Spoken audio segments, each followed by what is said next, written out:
One Piece, le manga de Eiichiro Oda, est le manga le plus vendu du monde. La quantité n'est pas forcément représentative de la qualité. Est-ce vraiment le cas dans One Piece?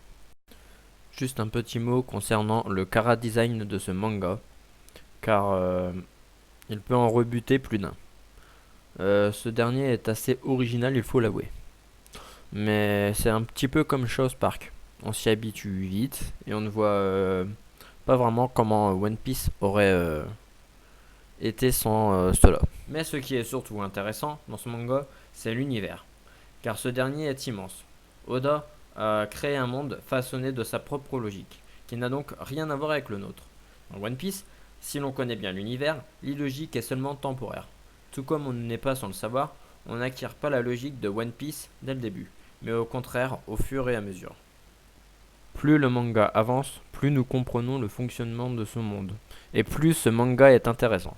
Mais le plus incroyable dans ce manga, selon moi, est la cohérence. Comme je l'ai dit avant, dans One Piece, toute chose illogique est temporaire car Oda réussit à faire en sorte que son monde devienne cohérent. Et tout ceci amène à ce que je trouve le plus incroyable dans toute histoire. C'est les théories. Pour pouvoir faire des théories, il faut que l'univers soit très cohérent. Et justement, One Piece regorge de théories. Et c'est pour moi ça la plus grande démarcation entre One Piece et tous les autres mangas.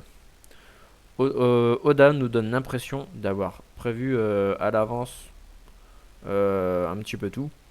Par exemple, un personnage qu'on va rencontrer dans le manga, très souvent il est cité bien avant. Dans One Piece, rien n'est laissé au hasard.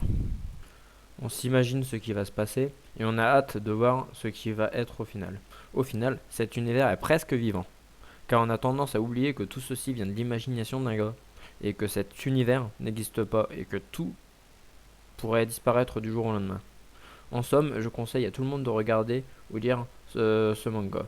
Certes, One Piece est long, mais contrairement à d'autres œuvres, comme Naruto ou Dragon Ball, Oda ne s'est pas contenté de rajouter des méchants pour faire durer, mais il a ajouté tout un monde, des mythes et légendes, qui font que ce manga pourrait durer encore très longtemps. Dans Naruto, par exemple, nous pensions probable l'arrêt, ce qui fut le cas. Car hormis l'intrigue du dernier arc, il n'y avait pas vraiment d'autres sujets à voir. Enfin, moi perso, je me posais pas de questions. Après ça, on avait tout vu. Nous avions fait le tour. Dans One Piece, les sujets abordés sont tellement nombreux que ça paraît logique de savoir que ça durera encore très longtemps.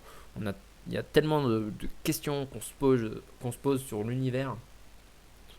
Je dirais même que Yoda nous donne une raison de vivre en faisant durer son manga. Bref, j'espère en avoir convaincu certains et n'hésitez pas à poster un message, à donner votre avis et à bientôt.